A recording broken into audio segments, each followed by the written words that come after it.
This is an apple. And I'm not going to start with a news article about apples. This is an apple. My wife said, you need to eat this before supper because you didn't have any fruit today, so eat the apple. Anyway, I'm going to eat this later, but don't tell her. So this video is about my stereo microscope again. And I just wanted to show you what I purchased and how it was installed. It's very simple. So the first thing is, this is the product I bought from AliExpress. And it says product name Microscope Digital Camera. And there's a model number on there, and it says mini USB 2. So it's a little bit old because it's USB 2. But it's manufactured date 06/06/2019, which is rather new. It comes with a disc here. And this is just a disc for Windows 10, Windows whatever. And it's got a really cool app I'm going to show you. So this is the applications disc. When I loaded on my Windows 10, I needed no drivers. It found the driver for the camera, and away you go. So in the camera, in the box, it's nicely packed. I got to use one hand because I'm videotaping this with an iPhone. So the camera, I needed, because my microscope is, the lens here is a 30mm fit. I needed a 30mm adapter for this camera. So one of these is the 30mm. So this comes with two adapters. This is the 30.5. and this one is the 30mm. And this is a 5 megapixel camera, and it works actually really well. So I think if you wanted more megapixels, you pay more money. This was $76 on AliExpress, which is $76 Canadian A. So 76 bucks Canadian A is equal to like what, $5 US. So it's pretty cheap. So what you do, I'll show you the camera here again. I'm one-handing it here. So I'm just going to try not to drop anything or ruin the lens or anything. So take it out of the bag, and you've got a cap on the end here, right? And just put this down for a second. And there's a lens. I don't want any dust on that lens. And you've got to fit this lens into one of these. So since I'm left-eyed, I fit it into this eye so I can look through this eye as I see the object in 2D, and I know what this is looking at, which is kind of cool. So, and you can do photos and or videos. But in order to use this camera, first thing I got to do is I take my screwdriver, and right on the side of this camera, or right on the side of one of the lenses, there's a screw that you loosen. I've loosened it already, and this allows you to just take this lens and pull it out. So there you go. So that's been removed. I put it somewhere where it's not going to collect too much dust. I'll put it right here for now. And then I need to put the adapter in, and this is the 30mm adapter. So I take the adapter, and and it's got a rubber ring around it right here. So don't worry about the rubber ring. That just gives it a tight fit. And you put the adapter into the hole here, nice and easy, and push it in nicely. And then, I'm not going to tighten this down, but you would actually take your screwdriver and tighten this screw right here on the side, and that just tightens around the adapter so nothing wiggles. Then you take the camera and you attach the USB cord to the camera. I'm going to put the little rubber thing on the top again, so I'm going to put that on. And you've got a USB cable here that attaches to your computer. Again, using one hand. I'm like the amazing Houdini doing an escape.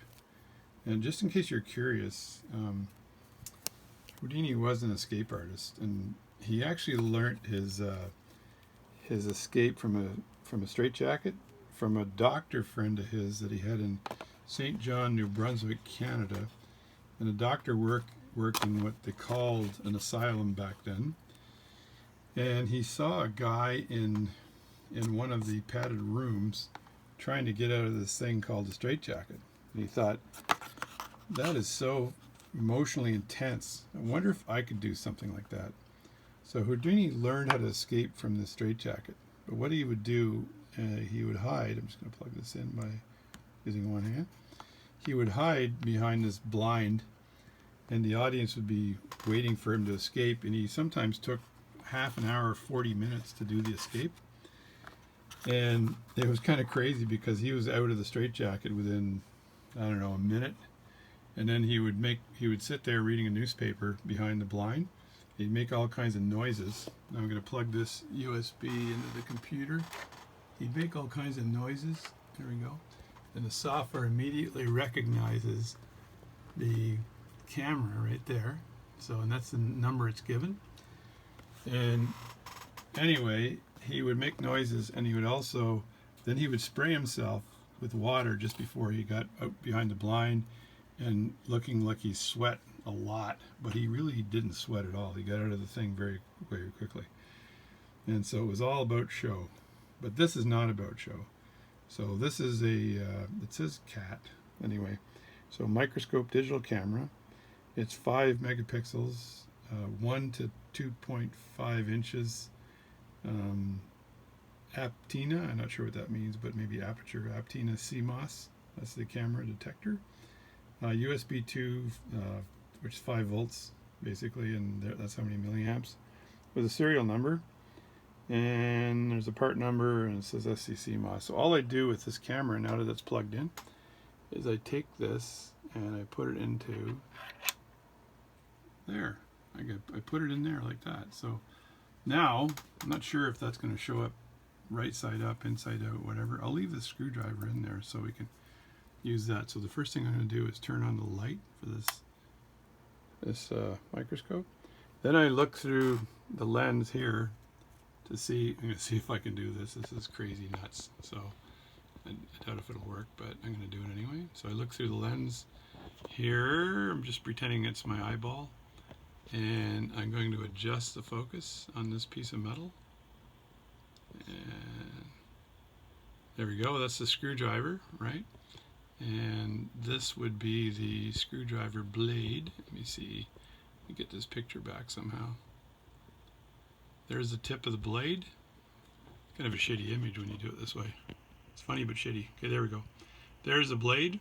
So I'm assuming when I look through the camera on the app, I see the same blade. So we go over here, and I found out, I really don't know anything about this app yet, because I kind of just started it, but I know if I double click here, it connects to the video, and then bam, I get a picture of some sort, and then it tries to pick up, it tries to do the lighting and everything. And if you look at this, let me just adjust this a bit. And it's actually set at too high a bit rate, I think, or frame rate. So, because I think this, let me move the screwdriver. So the screwdriver, yeah, I'm trying to find it here. There's a screwdriver there. And it's way too high a resolution right now. Because that's, let me back this off. See if I can back it off here. There we go. So, oh, there's the blade. So I was zoomed way in on this thing, which is like ridiculous. Plus I should get this, my light here out of the way. So that is basically the end of that screwdriver. And I think, I'm trying to remember what I clicked on there to get the, oh, it's right here. So if I look at this, I want to set this to like 1280 or 12, yeah, set this lower. And then when I move the screwdriver around, let me see if I can move this. Yeah, you get like real time. So if I do videos on this, I'm not getting that hesitation or delay. And I try to get the, there we go. So now you can see the blade tip. You can see obviously the tip of the blade is not perfect. Let me get this stupid light out of the way here. It's killing me, Jerry. It's killing me. So there's the tip of the blade there. And then I can take a photo of that, because I look over here and I can give me a snapshot of that. And I hit snap, and it takes a photo. And I think if I go to the tab up here, that actually is the photo. And that is the video there. So I click the two of them, they look the same. Because if I move the screwdriver, it ain't going to move in the photo. So it gives me a perfect photo. So now if I were to zoom in to the tip of that blade, let me back this off. I never know whether to go right, left, sideways, or whatever when I'm using one of these things because it's not intuitive. And I start zooming in on this, right? And I increase the light intensity a bit that I have. I just increase the intensity here, just turn this up and down. And this might give me a better picture of the blade. And then I zoom in some more. And sometimes when you zoom in, and I'm looking for some crazy intensity here, I think when you zoom in a little bit more, you got to actually change the focus. To change the focus, by the way, all I do is turn this knob here, and it changes the focus, and then I get a 20 to 70 zoom. That's why this says 70 here, and it goes from 20, which is way back, like that. That's 20 there, and it, of course, it just adjusts the lighting automatically. And to 70, which is there, and that just, I mean, I can see the metal moving at this distance, which is amazing. So this is all going through this little camera here. What I'm really curious about is that I got the blade pointing down. So if I were to zoom out here and rotate the camera, right, so I get the orientation proper. If I rotate this camera, this is the wrong way because it's coming from the other side. This, I think, is with the USB kind of in the downward position, is like this. So that is the right way, like that. I don't think there's a way of, I can tighten that, I can tighten the screw here, which tightens the adapter, but I don't believe it tightens the camera. But the camera's in there fairly good. And when you move this around to change the focus here, or the zoom, it's not really a field of view, I guess. I'm not a digital camera guy. Then that does that, right? So if I'm in the watchmaking industry, right, and I want to look at, let's look at another part. I got some hair or something on the mat there. I just take that, clean that up a bit. And the mat I'm using is get a pair of tweezers out.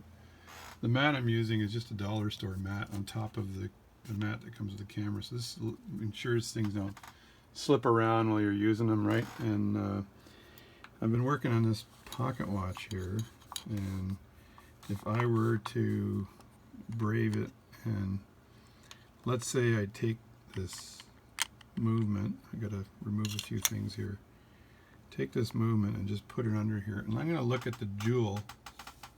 I'm going to try to zoom in on the jewel that's part of the lower balance staff jewel, right? So I'm out there a bit.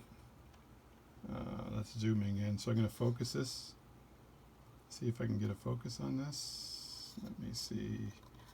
Man, that's close. What is that? Not sure if that's the jewel or not. It's too close. Is there such thing as too close? That is, let me see, move this around. There's the palette, there's the jewel there. So now I've got the jewel in the center, right? And I've got intensity is at its highest. So if I lower the intensity, is that gonna, that's not bad, that's better. So I can look inside of the jewel hole here, and that's the metal there, which is showing up nicely. Let me just go back here to show you what I'm looking at. This is kind of silly. So that is the metal, and that's showing up really nicely. That's the jewel in the center there. I'm just poking at it. There's my tweezers. See, I'll open them up to prove it. There we go. So that's the jewel in the center. So if I wanted to see if that jewel was cracked, I zoom in on that jewel, and when you zoom in, you got to let it refocus. And I could move the watch up a bit, but let me see. So I'm focusing it with where I showed you earlier, and that is the jewel hole. I might just move that a bit, see if I can move it up or left or right or something. Okay, that's good there. So that's the jewel hole there, and that's really close, right? So let me just increase the intensity, see if it gives me a better view. A little bit. Yeah, maybe, yeah. That gives me a better angle on that jewel hole. But you can see the jewel so close that it's almost too close. Because this is the closest you can get. It fills the whole screen. And if you had a crack in that jewel hole, or the pivot or the roundness wasn't there for the jewel hole, you'd be able to see that real easily. So let me just zoom out again. And that's a good view of it there. And that's a pretty good view of it there. And if I just focus that, there's the jewel in the middle, the donut, as they say. That's perfect. If I were to look at a screw head or something, or another pivot, see if I can find another object I can look at here. Not sure what that is. That's the other side of the pallet fork, maybe. Let's see what that looks like. That is a banking pin. So you can see what the banking pin looks like from the top, or you can look at the pallet fork itself. I'm going to try to move the pallet fork into position here without, see, up is down, down is up, backwards, sideways. And that's the opening of the pallet fork, the mouth. And in this case here, you can see whether there's an issue right in the edge. I'm not sure if I can do this. Right there in the bottom corner of that pallet fork. Looks like there's a little wear there, corrosion or something. I can turn the handle here to focus. And if I wanted to, I could probably zoom in on that little area there and see if there's any issues. So if I push that up a bit and I zoom in, see if I can zoom in on that. Not sure if I can. Yeah, I won't move the pallet fork anymore, but there's a zoom on that, and that is pretty small, so you can see if there's any corrosion or anything on the pallet fork that would, when the jewel, the impulse jewel goes into that pallet fork, is this going to cause me an issue, right? So you're looking at things at a very, very small micro level with this, and that's all through that camera. Another example I'll show you, and I'm going to grab this hairspring here, and I'm going to have a really close look at the hairspring and see if there's anything there that, let me see if I'll show you the picture from here. So I got to go zoom again and figure out what's the right distance. That's the mat itself. There's hairs in the mat itself, so I'm going to back off this, and I'm going to move this until I see it in the center. So that's it there. There's the stud for the hairspring, right? And I can zoom in on the stud itself, where the hairspring going into the stud, and you can see how it's that big huge spike is actually the piece of brass that's keeping the hairspring in place, right? That big spike right there. See if I can get my hand in there. You almost have to use a little tiny, like when I'm over here looking at it, like this thing is really small, right? And this is my finger there, so that's a small object. Right here I'm looking at the stud, and I'm going to just see if I can point at that piece with a little tiny piece of metal I have here, and use it as a pointer while I'm pointing at the screen at the same time. See if I can do all this at the same time. Okay, I'm pointing at the screen. Don't move your hand. Don't move your hand. Look down into the other lens. And I say, okay. I see that? Yeah, that's sort of good.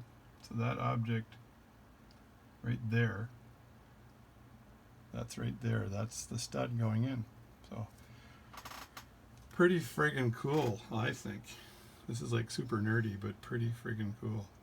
And that's the top of the stud. And if I grab this, let me back it off a bit. Oh, I haven't even zoomed in yet. So if I have a problem with where the hairspring is going in, right, let me just reduce this thing here, and then I'll focus.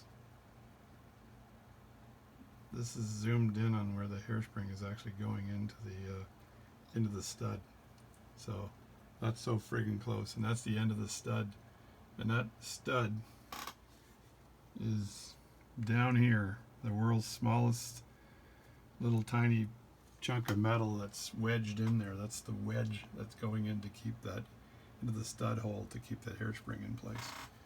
And the collet would be, I'm not sure if I can actually move this over so you can see the collet. It's like I'm just guessing at where this might be. That's the that's just the spring itself. So I'm wasting my time. The other thing, I'm going to move this back for a second. The other thing I was using it for was to look at a balance staff. So if I pick this up here, and I got it on a piece of Rodico because I want to reassemble this. But I had this like this and sideways, and then I could, let me zoom back here. So I'm going to go back to here again, and I'm going to zoom out to try to find this piece. I grab it with my pliers, or my tweezers rather. Alright, so there we go. So there is the balance staff, and let me zoom this, sorry. And there, that's the balance staff. And if I look at that balance staff, and that's, I did another video earlier that I'll probably take off, but if I zoom in on the balance staff, and then let me just adjust this again, and there you go. So that's the balance staff cut. So that's a balance staff I actually cut on my lathe, on one of my lathes, and that's in the program. And if I take the if I look over here and I hit snap, it'll take a snapshot, show up here as number 2 on the top. So that's another picture. That was the first screwdriver snapshot here, and then this is live video. And I can take a video. I can show you how to dissect an ant if you want. I can do a record. And this program here called Image View also lets you do measurements. So it all has all kinds of features on measurements and everything else, and it's called Image View. Stuff I really don't want to, I just want to see what the metal looks like and whether this is round or flat on the end. So when it goes into the jewel, it's working properly. Whether I have to burnish the pivot some more in a J-Cot tool. I'm basically looking at the smoothness of this, and I built this one. It actually works, it actually moves quite well, but when I reassemble it, if I don't get the amplitude on this, then I've got another problem, right? So this allows me to, and there it is down there. I'll just turn this down a bit. This allows me to zoom in on the work and basically look at the quality of the pivot I made, right? So if I go back to this, I'm in picture mode, and go back to the video mode here, click on that top part there. So now I'm back in video mode, and if I zoom, I just zoom out, I go back like that. That's zooming in. I can still zoom in some more, by the way. Oh my god. Oh my god. That's the world's biggest pivot. That pivot is actually 0.12 millimeters. So that's 0.12 millimeters on the end. And if I look at what is 0.12 millimeters, well, if I take out my tool that I use for measuring these pivots on a lathe while I'm working on the lathe, let me just slide this out, and I go to 0.12 millimeters. I am looking at, I should put my glasses on because I'm not going to be able to see this. Just hang on a second while a blind man puts his glasses on. I'm looking at 0.12 millimeters, and I have this. I am looking at this hole where my fingernail is here, right there, and that is like the world's smallest hole. And I'll zoom in on that, right, just for the hell of it, or the heck of it. There it is there. And you can see how small that hole is. That is a small hole. That's my finger by the hole. That is a very small hole. And if I look at this, that is fitting in this hole. This is the ruler. That is the pivot.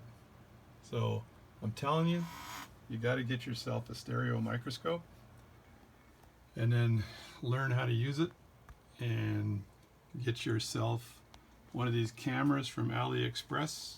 I gave you all the data for it. Fit it into the eyepiece on the microscope. Some of these microscopes actually have a place that this was made without it, but obviously it had a place that you could have this installed and have this permanently here where you could look through this in stereo and work. I really didn't need that. It's a little bit more money, and these things aren't cheap. But you can easily, for 76 bucks Canadian, which I told you was like $5 US, you can get a stereo microscope with the insert, with the 30mm adapter on there, and it all works absolutely perfectly.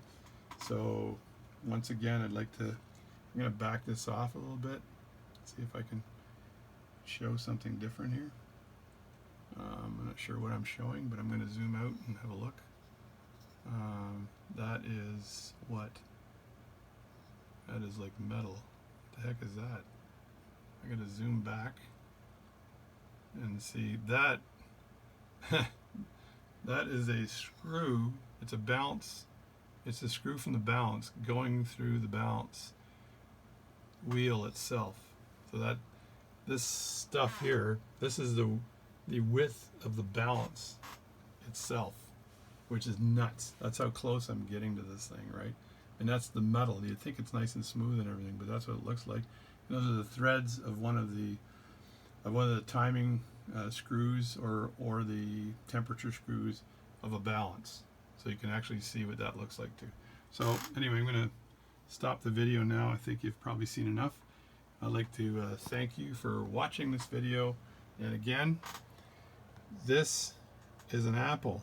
And if I don't start eating that apple in the next 5 seconds, someone's going to come upstairs and say, hey, how come you haven't eaten the apple yet? And then I'm in shit.